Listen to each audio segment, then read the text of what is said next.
다 함께 5월의 말씀 시편 42편 5절 말씀을 암송하시면서 하나님 앞에 예배하시겠습니다. 내 영혼아, 내가 어찌하여 낙심하며 어찌하여 내 속에서 불안해하는가? 너는 하나님께 소망을 두라.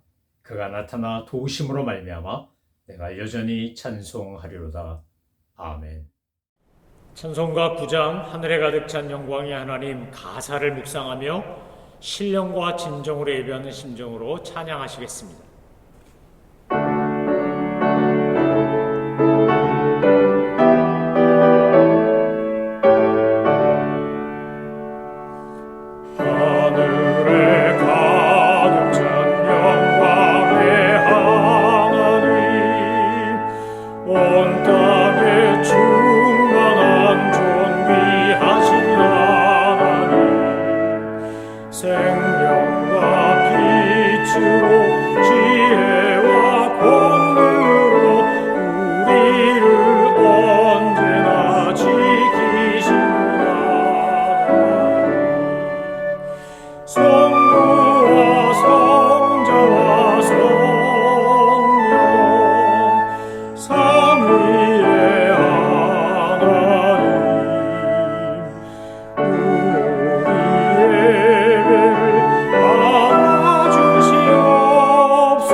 하나님께서 오늘 우리에게 주신 말씀은 에스겔서 38장과 39장입니다.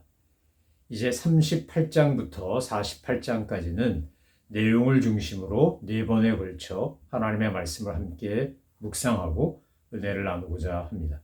오늘은 먼저 38장과 39장 말씀을 살펴보고 다음에는 40장부터 42장까지 새 성전 회복에 대한 말씀을 나누고 그 다음엔 43장부터 46장까지 하나님이 돌아오시고 다시 시작하는 이야기, 그리고 마지막으로 47장에서 48장은 성전 너머의 세상에 대한 말씀을 이제 한 부분씩 이렇게 묶어서 내용 중심으로 살펴보고자 합니다. 에스겔서 38장과 39장은 최후의 전쟁이라고 할 수 있는 마곡, 고개 전쟁에 관한 이야기입니다.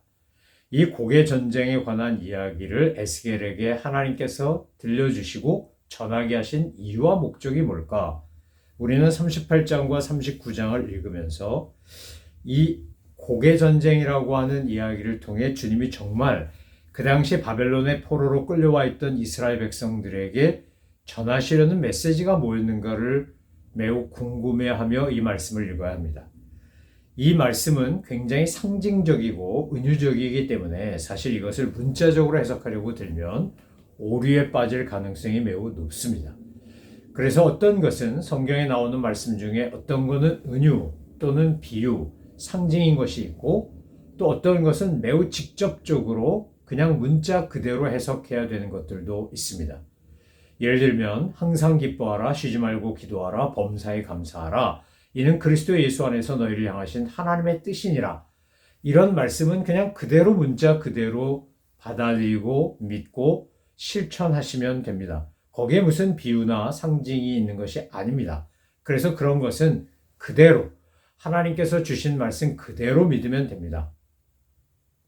내 이웃을 내 몸과 같이 사랑하라든지 원수를 내 이웃처럼 너처럼 사랑하라든지 원수 갚는 것은 내게 있으니 내게 맡기라든지 우리가 신약 성경에서 발견하는 수많은 말씀들 중에 상당수는 그냥 문자 그대로 해석하면 되는 것들입니다. 물론 신약 성경에도 시대적이고 상황적이고 또 은유적인 것들이 없는 것은 아닙니다. 아마 신약 성경 가운데 가장 해석하기 힘든 상징적 표현이 굉장히 많이 나오는 것은 요한계시록일 겁니다. 구약 성경에는 이 에스겔서나 다니엘서 같은 묵시 문학에 해당하는 성경 말씀이 바로 이렇게 해석을 필요로 하는 상징과 비유와 은유가 많이 나옵니다. 물론 예수님도 말씀을 전하실 때 비유가 아니면 말씀하지 않았다고 할 정도로 여러 가지 비유를 들어서 그 당시 이스라엘 백성들에게 유대인들에게 하나님의 나라에 대한 설명을 하시고 복음에 대해 선포하셨습니다. 그렇기 때문에 때로 성경을 읽다가 정말 그냥 문자적으로 이해하기 힘든 대목이 나오면 이 속에 담긴 의미가 뭔가 그리고 이것을 전하신 이렇게 말씀하시는 하나님의 의도가 뭔가를 우리가 생각하며 말씀을 묵상해야 한다는 겁니다. 오늘 본문이 바로 그런 내용입니다. 에스겔서 38장과 39장에 나오는 이 고개 전쟁이라고 하는 내용을 우리가 자세히 읽어보다 보면 인류가 그동안 겪었던 수많은 전쟁과 사실 조금도 다르지 않다라는 것을 발견하게 됩니다. 에스겔이 38장과 39장에서 전쟁 이야기, 최후의 전쟁 이야기를 들려주면서 우리에게 이야기하고 싶은 것은 바로 인간의 탐욕과 이기심으로 말미암아 시작된 전쟁에 대해 하나님이 어떻게 대응하시고 하나님께서 그것을 통해 어떤 영광을 누리시는가를 보여주고자 하는 것입니다. 인류의 역사는 전쟁의 역사라고 할 정도로 정말 우리는 크고 많은 전쟁을 수도 없이 겪으며 지금까지 살아왔습니다. 한반도에서 살았던 우리 민족의 경우에도 보면 먼저 우리 미국에 살고 있는 우리 이야기부터 하자면 우린 남북전쟁이라고 하는 정말 피비린내 나는 내전을 치러야 했습니다. 2차 세계대전 때는 저 일본 제국주의자들이 진주만을 습격함으로 인해서 그곳에서 미국 태평양 함대가 하마터면 괴멸될 뻔했던 그런 끔찍한 위기도 겪었었습니다. 가장 최근에는 이제 불과 한 20여 년 지났는데 그런데 미국 자본주의의 상징이자 미국의 심장과도 같았던 뉴욕 맨하탄의 쌍둥이 빌딩이라고 불린 세계무역센터가 테러리스트의 공격을 받아 미국 국적 항공기에 테러당하고 무너지는 끔찍한 참사도 겪었습니다. 1, 2차 세계대전은 말할 것도 없고 한반도에서 한국전쟁, 6.25 전쟁과 같은 전쟁, 월남전 거슬러 올라가면 수많은 전쟁들이 있었습니다. 한반도에 살았던 우리 민족이 겪었던 그 옛날 수나라, 당나라와의 전쟁, 거란족과의 전쟁, 요동에서 또 금나라라고 불리웠던 여진족의 전쟁, 몽골과의 전쟁, 뭐 임진왜란, 정유재란, 병자호란, 최근에 한국 전쟁에 이르기까지 얼마나 많은 전쟁이 있었습니까? 지금도 우크라이나에선 러시아와 우크라이나 사이에, 또 팔레스타인에선 이스라엘과 하마스 사이에 끔찍한 살상의 역사가 반복되고 있지 않습니까? 강대국이라고 불리우는 미국, 영국, 뭐 옛날 소련이죠. 러시아, 중국 할 것 없이 다 침공을 당했었고 전쟁을 했고, 하마터면 전쟁통에 나라가 무너질 뻔도 했고, 그런 어려움을 다 겪지 않았습니까? 그렇다면 왜 이렇게 수없이 많은 전쟁이 인류 역사 속에서 끊임없이 반복됐을까? 오늘 38장과 39장에서도 그것이 분명하게 나오는데, 그들이 전쟁을 하는 주체 측, 전쟁을 일으키는 존재들의 공통적인 특징은 바로 자기들이 욕망 때문이라는 겁니다. 38장 15절에 보면 12절, 13절, 14절, 15절로 이어지는 말씀을 보면 이렇게 되어 있습니다. 내가 평원의 골들로 올라가리라. 성벽도 없고 문이나 빗장이 없어도 염려 없이 다 평안히 거주한 백성에게 나아가서 물건을 겁탈하며 노력하리라 하고, 내 손을 들어서 황폐하였다가 지금 사람이 거주하는 땅과 여러 나라에서 모여서 짐승과 재물을 얻고 세상 중앙에 거주하는 백성을 치고자 할 때에 스바와 드단과 다시스의 상인과 그 부자들이 내게 이르기를, 내가 탈취하러 왔느냐? 내가 내 무리를 모아 노력하고자 하느냐? 은과 금을 빼앗으며 짐승과 재물을 빼앗으며 물건을 크게 약탈해 가고자 하느냐 하리라. 이 고개 전쟁에도 보면요, 욕망이 뭡니까? 전쟁을 일으키는 원인이 뭐예요? 자, 가서 재물을 뺏고 또 금과 은을 뺏고 짐승과 재물을 뺏고 물건을 약탈하고자 하는 겁니다. 그래서 정복 전쟁을 하고 끊임없이 전쟁을 하고, 그 전쟁의 결과 수없이 많은 사람들이 죽고 죽임을 당하는 끔찍한 살상과 비극을 경험하게 된다는 겁니다.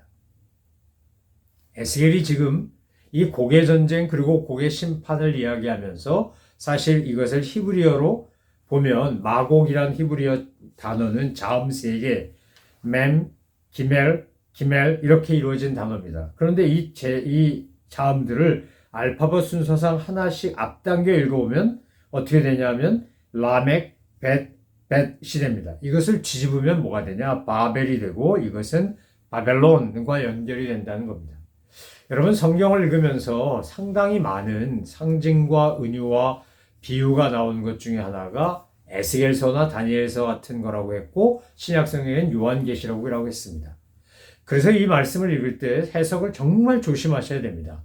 666, 짐승의 표 이런 거 요한계시록에서 얘기할 때 제가 여러 번 강조해 말씀드렸지만, 히브리 사람들이 쓰는 독특한 숫자로 사람 이름을 표현하는 방법이라든지 이런 문화적이고 역사적인 것들을 알지 못하고 그것을 문자적으로 해석하면 굉장히 위험한 해석에 도달할 수 있습니다. 이 에스겔서도 마찬가지입니다. 원래 제사장이었던 이 에스겔이 포로로 끌려와서 제사장이 아닌 선지자의 역할을 감당하면서 그가 최후의 전쟁 이야기를 하는 것은 궁극적인 목적이 있기 때문입니다. 이 궁극적인 목적은 뭐냐?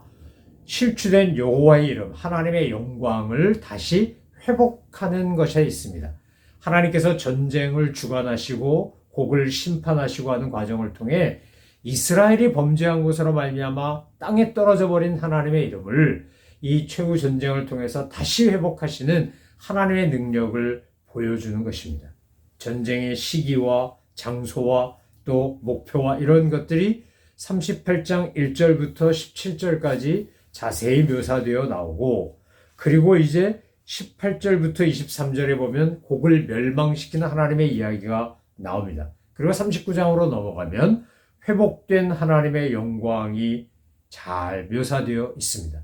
그러니까 38장과 39장에 나오는 최후 심판, 최후 전쟁과 최후 심판은 하나님께서 온 세상을 진정으로 다스리시는 분이라는 것과 하나님이 바라시는 그런 평화를 위해 이제 악한 세력들을 다 무찌르고 다스리고 패배시키고 그리고 그 땅을 정화시키신다는 겁니다.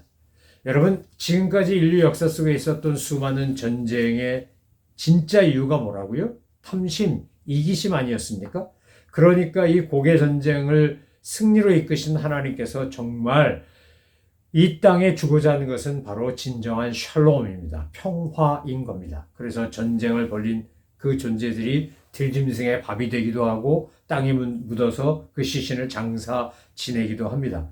그리고 21절로 29절, 39장 21절로 29절에 보면 이제 이스라엘의 회복에 대한 이야기를 하십니다. 하나님께서 정말 원하신 건 뭐냐? 인간이 탐심을 가지고 전쟁을 일으키고 남의 것 빼앗고 사람 죽이고 지금 러시아가 우크라이나 땅을 그것도 부동항을 얻기 위하여 이제 그렇게 공격하고 자기들이 차지하려고 그러고 뭐 주민투표도 하고 별거 다 하고 이스라엘이 지금 하마스 공격하는 거나 하마스가 이스라엘 테러하는 거나 이 모든 것 속에는 다 인간의 타락한 본성과 욕망이 있는 거 아닙니까? 그런데 이 모든 것들을 다 하나님께서 평정하고 난 다음에 그 다음에 주시는 게 뭐냐면 진정한 하나님의 영광이 드러난 주님의 다스리심이 있는 회복인 겁니다. 그래서 이스라엘이 회복될 거다라고 하는 이야기를 21절부터 설명하고 있는데 그 이스라엘의 회복 속에는 뭐가 담겨 있는 거냐? 이스라엘의 범죄로 인하여 추락했던 하나님의 영광이 회복될 거라는 겁니다. 어제도 말씀드렸고 거듭거듭 말씀드리지만 이스라엘이 잘해서 회복되는 게 아니라 하나님이 그들을 사랑하시고 그들에게 은혜를 베풀겠다고 약속하셨기 때문인 겁니다. 오늘 저와 여러분의 삶에도 마찬가지입니다. 하나님께서 우리에게 은혜를 베푸시고 우리를 치유하시고 회복시키시는 것은 내가 잘나서 내가 그럴 만한 자격이 돼서가 아닙니다. 하나님께서 하나님의 이름과 영광을 회복시키시기 위하여 우리에게 은혜를 베풀어 주는 겁니다. 그렇기 때문에 정말 믿음을 가지고 사는 사람들은 하나님께 감사할 것밖에 아무것도 할 수 있는 게 없습니다. 내 능력과 내 노력으로 한 게 아니고 그것도 하나님의 건강 주고 열정 주고 기회 줬으니까 하는 거니까 하나님께서 하신 것이고 그 모든 것들의 결과에 대하여 우리는 주님 앞에 찬양하며 경배하고 감사한 것 외에 더 이상 할 것이 없다는 겁니다.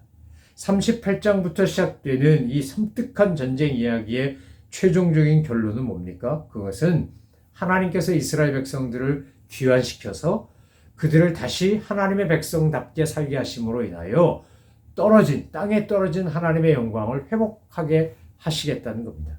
여러분, 우리가 에스겔서 38장과 39장을 읽으며 스스로 성찰하고 각성하고 다짐해야 되는 건 아주 단순하고 분명합니다. 내가 하나님 앞에서 온전한 하나님의 백성답게 살지 않으면 하나님의 영광을 가리게 되고 세상에서 조롱거리가 되게 되고 나로 말미암아 창조주의자 역사의 주관자이신 하나님의 명예가 영광이 실추된다는 겁니다.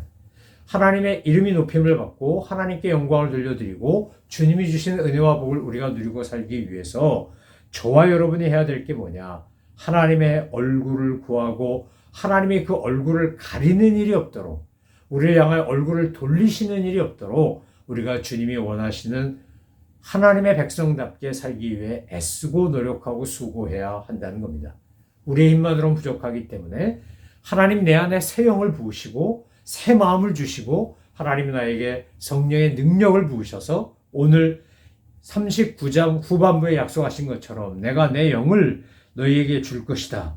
내가 내 얼굴을 그들에게 가리지 아니하겠고 내가 내 영을 이스라엘 족속에게 쏟으리라 하신 여호와의 말씀이 이루어지도록 날마다 이루어지도록 우리가 기도하며 주님이 원하시는 삶을 살아가는 주님이 원하시는 백성답게 사는 그런 저와 여러분이 되어 우리 때문에 하나님의 영광이 가리거나 우리 때문에 주님의 나라가 정말 수치스러워지는 것이 아니라 우리 때문에 하나님의 영광이 드러나고 우리 때문에 주님의 이름이 높임을 받는 거룩한 주님의 사람들로 주님의 아름다운 백성으로 살아가기를 다짐하고 결단하고 우리 안에 있는 타락한 본성과 이기심을 다 성령의 불로 태워버리고 오직 주님이 원하시는 삶으로만 향하여 삶을 살아가는 주님과 동행하는 우리 모든 믿음의 식구들 되시기를 소망하며 축원합니다. 기도하겠습니다. 하나님 아버지, 고개 전쟁을 보면서 인간은 얼마나 탐욕과 이기심과 그릇된 욕망 때문에 인류 역사가 존재하는 지금까지 얼마나 수많은 전쟁들이 있어왔고 그 바람에 무고한 사람들이 얼마나 억울한 죽음을 겪어야 했는가를 깨닫게 하시니 감사합니다. 하나님, 저희들 안에도 타락한 본성에서 비롯된 그릇된 욕망과 잘못된 이기심이 얼마나 많은지 모릅니다. 주님, 저희들을 불쌍히 여겨 주옵시고 그런 욕망의 노예가 되어 살지 말게 하시고 성령의 사람으로 살게 하시고 날마다 주님께서 내 얼굴을 너에게 돌린다, 내 영을 너에게 쏟아 부어준다라고 하신 그 약속의 말씀처럼 하나님의 얼굴을 바라보며 성령 충만하여 주님이 원하시는 하나님의 백성답게 살아가는 저희들 다 되게 하여 주옵소서. 그리하여 저희로 말미암아 하나님의 이름이 높임을 받고 하나님의 영광이 드러나고 세상이 살만한 땅으로 바뀌고 세상을 아름답게 만드는 하나님의 종들 다 되게 하여 주옵소서. 감사드리며 예수 그리스도의 이름으로 기도 올려옵나이다. 아멘.